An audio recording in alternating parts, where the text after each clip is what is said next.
Assalamualaikum dear students. Our today's topic is dipole moment.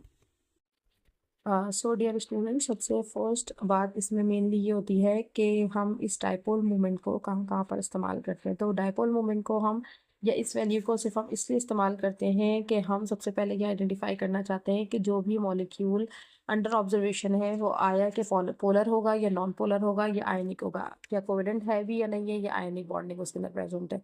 ठीक है, तो सबसे पहले डिस्कस करते हैं डाइपोल मोमेंट को। The dipole moment is the product of the magnitude of positive and negative charge and the distance between them। यानी कि डिपेंड किसके ऊपर करता है। सबसे पहली बात ये, कोई भी मॉलिक्यूल अगर है तो वो दो चीज़ों से मिलकर बनता है, एक पॉजिटिव आइन से और दूसरा होता है नेगेटिव आइन। यानी कि हर एक एलिमेंट जब वो कन्वर्ट होता है आयनिक फॉर्म में तो वो पॉजिटिव और नेगेटिव चार्जेस में कन्वर्ट हो जाता है। ठीक है, और साथ में उसका डिस्टेंस के भाई कितनी दूरी पर ये अटैच्ड हुए हुए। मैथमेटिकली हम उसको लिखते हैं mu is equal to q dot r, और जो इसका एसआई यूनिट है वो है बेटा डिबाई। क्यू हम क्यों ले रहे हैं? क्यू इसलिए ले रहे हैं कि चार्ज की बात कर रहे हैं हम, और आर क्यों ले रहे हैं क्योंकि डिस्टेंस है, और म्यू इसकी रिप्रेजेंटेशन है। और वन डिबाई जो है वो बराबर होता है 3.335 एक्सपोनेंशियल -3 कूलम मीटर के। इसके बाद हमारे पास क्वेश्चन ये आता है कि how can we determine it. हम किस तरह से हम किस तरह से हम डाइपोल मोमेंट को आइडेंटिफाई कर सकते हैं, किस तरह से हम डिटरमाइन कर सकते हैं।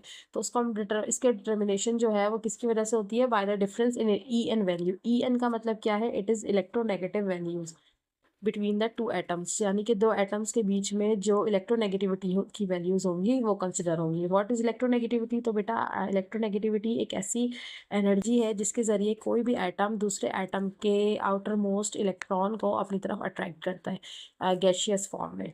ठीक है, तो ई एन वैल्यू का बॉन्ड पोलैरिटी से क्या ताल्लुक है? तो बॉन्ड पोलैरिटी से उसका ये ताल्लुक है कि अगर ई एन डिफरेंस यानी कि इलेक्ट्रोनेगेटिविटी डिफरेंस अगर 0.4 से ज़्यादा होगा तो कंपाउंड आपके पास जो है वो पोलर कंसिडर होगा, और अगर ई एन डिफरेंस वैल्यू जो है वो आपके पास लेस देन 0.4 होगी तो इसका मतलब कि वो नॉन पोलर कंसिडर हो रहा होगा।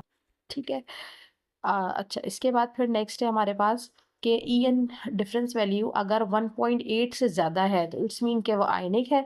अगर ई एन की वैल्यू जो है वो लेस देन 1.8 है so this is covalent. E N difference is 0 तो non polar covalent bond consider होता है। ठीक है, इसकी एग्जांपल हमारे पास है HCl की। H जो है वो इसके अंदर पार्शियल पॉजिटिव है और क्लोरीन इसके अंदर पार्शियल नेगेटिव है।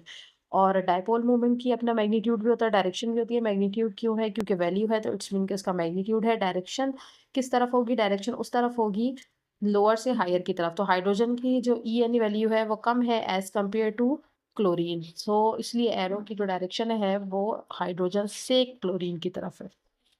That's all, thank you.